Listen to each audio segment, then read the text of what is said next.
जय हिंद एंड नमस्कार दोस्तों, मैं दिवाकर मिश्रा आप सभी का अपने इस यूट्यूब चैनल पूर्णिमास क्लासेस में स्वागत करता हूं। दोस्तों, आज मैं बात करने वाला हूं रक्षा बलों के बारे में, यानी कि डिफेंस फोर्सेस के बारे में। और इस लेक्चर या इस टॉपिक के साथ साथ आपको एक ब्रीफ इंट्रोडक्शन दूंगा कि हमारे यहाँ कितने तरीके की डिफेंस फोर्सेस हैं, वो किस तरीके से काम करती हैं और उसमें काम करने वाले लोग कैसे दिखते हैं। आप सभी ये सोच रहे होंगे कि ये तो बहुत ही कॉमन टॉपिक है, and why I came with this topic in front of all of you, because मैं आपसे ये शेयर करना चाहता हूँ कि हमारे देश में बहुत सारे लोग अभी भी ऐसे हैं जिनको कि एग्जैक्ट जो हमारा फोर्स है या हमारे डिफेंस फोर्सेस हैं इसके बारे में सही जानकारी नहीं है। उन्हें नहीं पता, या देख करके वो ये नहीं बता सकते कि ये इस फोर्स का है या फिर ये फोर्स इस तरीके से काम करती है। सो उन्हीं सब लोगों के लिए, या ये कहूँ तो एक जनरल अवेयरनेस के लिए, मैं इस टॉपिक को आप सबके बीच में लेकर के आया हूँ। तो चलिए संक्षिप्त परिचय लेते हैं भारतीय रक्षा बलों का। रक्षा बलों के बारे में बात हो रही है तो हम सभी को सबसे पहले ये पता होना चाहिए कि सिक्योरिटी क्या चीज़ है, क्योंकि सिक्योरिटी तभी होगी जब हमारे यहाँ के रक्षा बल होंगे। सो सिक्योरिटी होता क्या है? नेशनल सिक्योरिटी और national defence is the security and defence of a nation state including its citizens, economy and institutions which is regarded as a duty of government. यानी कि राष्ट्रीय सुरक्षा या राष्ट्रीय रक्षा की अगर बात किया जाए तो वो सिक्योरिटी और डिफेंस है एक स्टेट का। स्टेट यानी कि एक कंट्री का, इवन सिर्फ उसी का नहीं, उसके सिटीजन्स का यानी कि उसमें रहने वाले लोगों का, और उसकी देश की इकोनॉमी का, साथ ही साथ इंस्टीट्यूशंस का भी। इंस्टीट्यूशन से मतलब यहाँ सिर्फ पढ़ाई लिखाई वाले इंस्टीट्यूशन से नहीं है, इवन हर कुछ ऐसा जो कि उस देश के लिए एक एसेट है, उसकी सिक्योरिटी की जिम्मेदारी उस देश की होती है, जो कि नेशनल सिक्योरिटी के अंदर आता है।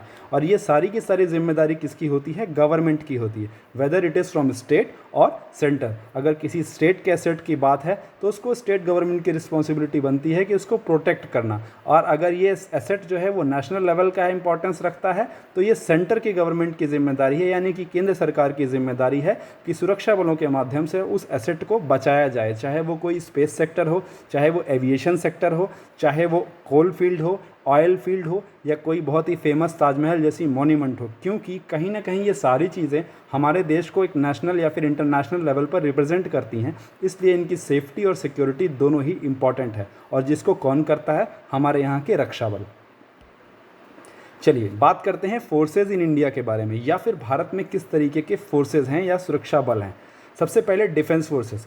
वैसे तो इस टॉपिक में मैं आपसे सिर्फ डिफेंस फोर्सेस के बारे में डिस्कशन करूंगा, पर फिर भी मैं आपको बता दूं कि भारत में दो तरह के रक्षा बल हैं। एक तो हैं कि डिफेंस फोर्सेस जो कि डिफेंस मिनिस्ट्री के अंदर में आते हैं, और दूसरे हैं सेंट्रल आर्म्ड पुलिस फोर्सेस जो कि भारत के गृह मंत्रालय यानी कि मिनिस्ट्री ऑफ होम अफेयर्स के अंडर में आते हैं। आज हम जिसके बारे में बात करेंगे वो है डिफेंस फोर्सेस। कुछ दिनों के बाद ही मैं आपके सामने एक और टॉपिक लेके आऊँगा जो कि सेंट्रल आर्म्ड पुलिस फोर्सेस से जुड़ा हुआ होगा, और उसमें उसके अंदर काम करने वाले सभी बलों के बारे में छोटी बहुत थोड़ी मोड़ी इन्फॉर्मेशन होगी। तो चलिए बात करते हैं डिफेंस फोर्सेस के बारे में। The defence forces are the primary forces responsible for the security of the country and they come under the authority of ministry of defence. यानी कि इन डिफेंस फोर्सेस की प्राइमरी रिस्पॉन्सिबिलिटी क्या होती है? कंट्री यानी कि देश की सुरक्षा करना। देश की सुरक्षा से मतलब ये है कि देश के जो भी बॉर्डर्स हैं, चाहे वो पानी में जाएं तो वो वाटर की बात हो रही है तो वो नेवी उसमें डील करे, चाहे हम लैंड पे जाएं तो आर्मी उसमें डील करे, या फिर अगर एयर अटैक हो रहा है तो एयरफोर्स उसमें डील करे। तो ये तीनों की तीनों फोर्सेस जो आती हैं वो आती हैं मिनिस्ट्री ऑफ डिफेंस के अंडर में। बेसिकली क्या है, ये सारी डिफेंस फोर्सेस जिस थ्रेट के साथ डील करती हैं वो है एक्सटर्नल थ्रेट्स, यानी कि हमारे देश में जो बाहर के देशों से, या फिर ये कहें कि जिन जिन चीज़ों से हमारे देश को बाहर की जिन चीज़ों से खतरा है उनसे बचाने के लिए ये डिफेंस फोर्सेस का इस्तेमाल किया जाता है। हमारे यहाँ के डिफेंस फोर्सेस बेसिकली 4 सब हेड्स में डिवाइडेड हैं। सबसे पहले आती है भारतीय सेना यानी कि इंडियन आर्मी, उसके बाद आती है भारतीय वायुसेना यानी कि Indian air force, then Indian navy भारतीय नौसेना, और सबसे लास्ट में नौसेना का ही एक सब कमांड और है जिसको कि हम इंडियन कोस्ट गार्ड के नाम से जानते हैं, या फिर भारतीय तट रक्षक के नाम से जानते हैं। चलिए मैं आप सबको एक बात और बता देना चाहता हूं कि हमारे यहाँ की जो डिफेंस फोर्सेस होती हैं इनका सुप्रीम कमांडर होता है प्रेसिडेंट ऑफ इंडिया। जितने भी विद्यार्थी या जितने भी लोग एग्ज़ाम्स की तैयारी कर रहे हैं, आई थिंक वो सब इन चीज़ों से ऑलरेडी परिचित ही होंगे। फिर भी एक कॉमन टॉपिक है जिसके बारे में आप सभी को या कई ऐसे लोगों को जिनको जानकारी नहीं है, आई थिंक उनको जानकारी मिलेगी तो ये अच्छा ही है। चलिए आगे बढ़ते हैं और जानते हैं कि हाउ यू विल आइडेंटिफाई, आप पहचान कैसे करेंगे कि कौन किस फोर्स का है। सबसे पहले बात करते हैं इंडियन आर्मी यानी कि भारतीय सेना की। बात करते हैं इसके मोटो की। मोटो यानी कि जिससे ये जानी जाती है, या ये कहें कि जो इनका मेन टैगलाइन है जिसके थ्रू ये काम करते हैं, जो रिप्रेजेंट करता है कि हाँ भाई ये फोर्स इस तरीके की है। इनका जो मोटो है वो है खुद से पहले सेवा, यानी कि सर्विस बिफोर सेल्फ, यानी कि ये हमेशा अपने से पहले आपको देखेंगे और आपके लिए सेवा करने के लिए हमेशा तत्पर रहेंगे। यही रोल है इंडियन आर्मी का। जैसा कि हम देखते भी आते हैं कि जब भी कभी क्राइसिस होता है, चाहे वो नेचुरल कैलामिटी हो, जैसे केदारनाथ में बाढ़ आई, तब भी इंडियन आर्मी ने मदद करी। इवन कोविड की सिचुएशन में भी इंडियन आर्मी ने काफ़ी सारे हॉस्पिटल्स को नॉर्मल कोविड पेशेंट्स के लिए भी ओपन रखा, या फिर कह सके कि मेडिसिन पहुंचाने में और भी सारी सर्विसेज में बहुत सारी हेल्प करी। सो बेसिकली क्या था, इंडियन आर्मी और भारतीय सेना या भारतीय थल सेना is the land based component of the arm forces. जो भी आर्म फोर्सेज हैं भारत के यहाँ, यानी कि जैसा कि मैंने पहले भी बताया था, आर्मी, नेवी, एयरफोर्स या कोस्ट गार्ड, इसमें ये लैंड बेस्ड कंपोनेंट है, यानी कि ये थल पर काम करता है, यानी कि ये ज़मीन पर काम करता है, ना हवा में और ना पानी में। यानी कि अगर लैंड बॉर्डर्स की बात किया जाए, यानी कि ज़मीनी स्तर पर देश को सुरक्षा देने की बात की जाए, तो वो इंडियन आर्मी है। पहले ये इंडियन आर्मी जब ईस्ट इंडिया कंपनी थी उस टाइम पर भी थी, तब ये जिस नाम से जानी जाती थी वो थी ब्रिटिश इंडियन आर्मी। पर बाद में जब 1947 के बाद हमें आज़ादी मिली, तब इसे इंडियन आर्मी के नाम से जाना गया।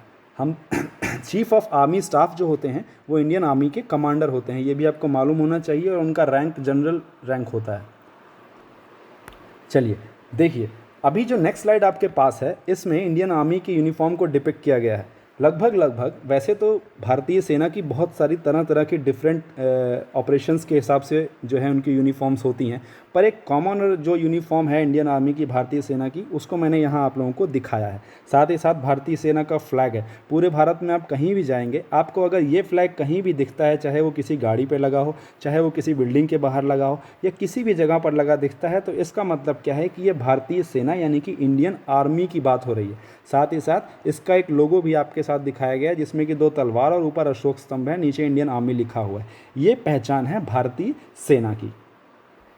चलिए, again how will you identify, that means अब हम बात करते हैं इंडियन नेवी की, यानी कि भारतीय नौसेना की। इनका मोटो क्या है? इनका मोटो है शम नो वरुणा, यानी कि may the lord of the oceans be auspicious to unto us, यानी कि क्योंकि ये समंदर में काम करते हैं, तो ये समंदर के देवता से कहते हैं कि आप जो है हम पर हमेशा दया बना के रखो। क्यों?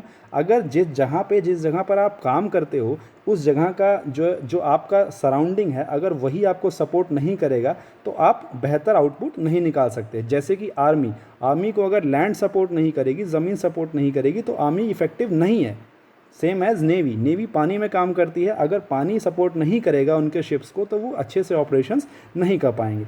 The Indian navy secures India's maritime borders and interest, यानी कि जो भारत की नौसेना है वो भारत का मैरीटाइम बॉर्डर और इंटरेस्ट को मतलब सिक्योर करता है। कहने का मतलब क्या है कि इंटरनेशनल जो वाटर कहते हैं ना कि एक इंटरनेशनल भी वाटर बॉर्डर होता है, 200 किलोमीटर 200 नॉटिकल माइल, किलोमीटर की बात कर रहा हूँ, किलोमीटर नहीं होता, समंदर में जो होता है वो होता है नॉटिकल माइल।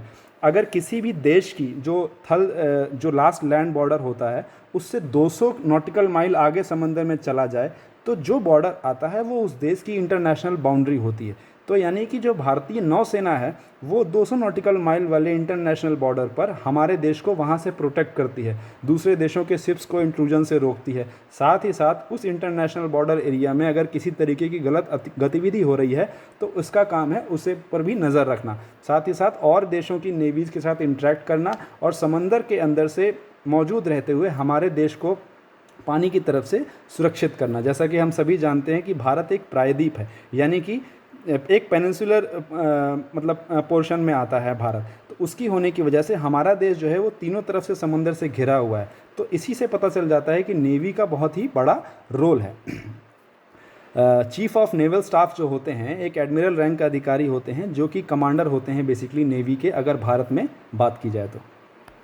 चलिए देखते हैं यूनिफॉर्म देखिए, नेवी का जो इंडियन नेवी का जो यूनिफॉर्म होता है वो लगभग कुछ ऐसा दिखता है, यानी कि ऊपर से नीचे पूरा वाइट, और जो भी जैसा आपको यहाँ पर दिख रहा है बिल्कुल नेवी के यूनिफॉर्म लगभग इसी तरीके से होते हैं। इसके बाद भी सोचिए आप इस कलर के यूनिफॉर्म्स पहन के ये शिप्स पे काम करते हैं।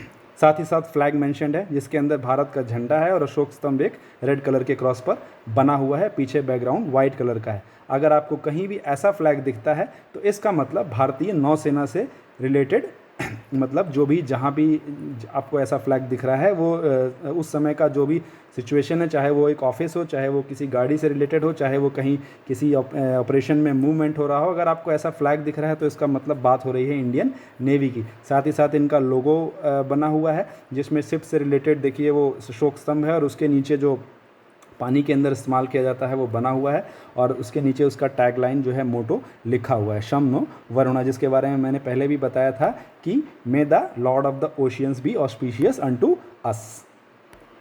चलिए next, again how you will identify. बात हो रही है इंडियन एयरफोर्स की, यानी कि भारतीय वायुसेना की। इनका मोटो जो है वह है नभः स्पर्श दीप्तम, यानी कि touch the sky with glory. ऐसा इसलिए है क्योंकि इंडियन एयरफोर्स कहाँ काम करती है, आकाश में। सो इनके लिए ये टैगलाइन बहुत ही सूटेबल है। The Indian air force was officially established on 8 October 1932.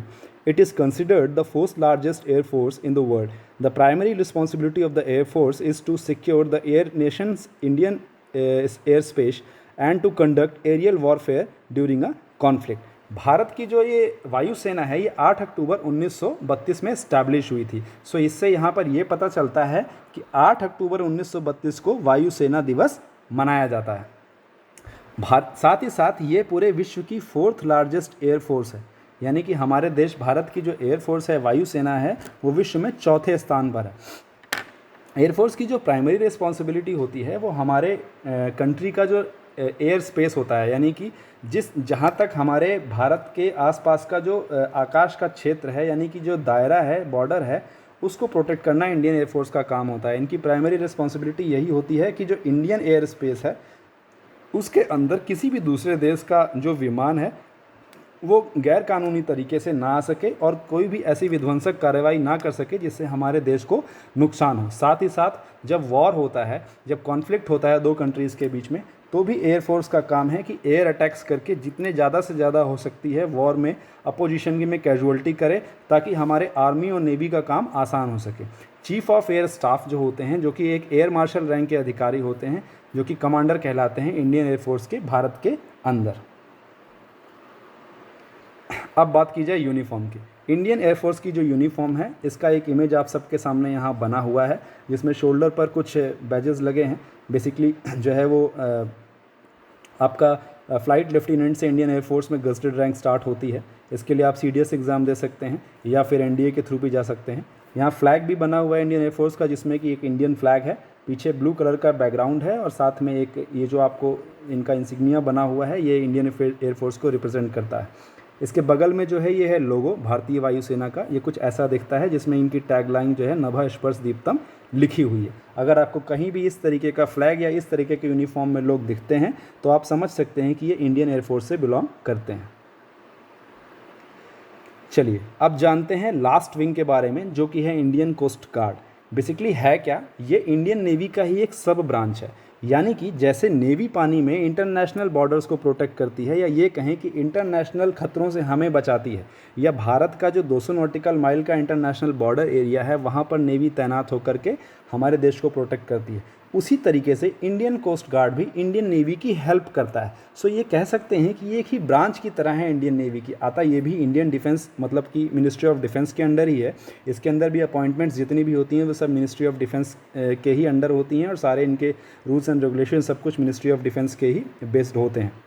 लेकिन इनका काम बस ये होता है कि जहाँ जिधर नेवी इंटरनेशनल बॉर्डर्स को प्रोटेक्ट करता है वहीं इंडियन कोस्ट गार्ड का जो काम होता है वो जो समुद्री इलाका है, यानी कि जो हमारे देश की जो बाउंड्री है, या कह सकते हैं कि कोस्टल बाउंड्री है, जो लगभग 7,500 कुछ किलोमीटर के आसपास की है, उसको जो प्रोटेक्ट करता है, उस एरिया में किसी तरीके की इलीगल जो एक्टिविटी होती है, या ये कह सकें कि किसी तरीके की स्मगलिंग होना, या फिर जो है समुद्री मछुआरों का दूसरे देश का हमारे देश में आना, या और भी किसी तरीके का जो भी इन्फिल्ट्रेशन अगर हमारे क्लोज बॉर्डर एरिया में होता है बाउंड्री लाइन के, सो वहाँ पर ये प्रोटेक्ट करना इंडियन कोस्ट गार्ड का काम होता है। इनके पास भी छोटे छोटे वॉरशिप्स होते हैं, इन कंपैरिजन टू नेवी उतने बड़े तो नहीं होते, ना ही उतने ही इम्प्रूव्ड और मतलब इक्विप्ड एयरक्राफ्ट होते हैं, पर फिर भी इनके पास हेलीकॉप्टर्स, छोटे छोटे प्लेन्स और वॉरफेयर शिप्स जो हैं इनके पास भी दिए जाते हैं, ताकि इनका काम है क्लोज जो बॉर्डर है हमारा, यानी कि समंदर के बिल्कुल पास का एरिया, 10-15-20 किलोमीटर का एरिया,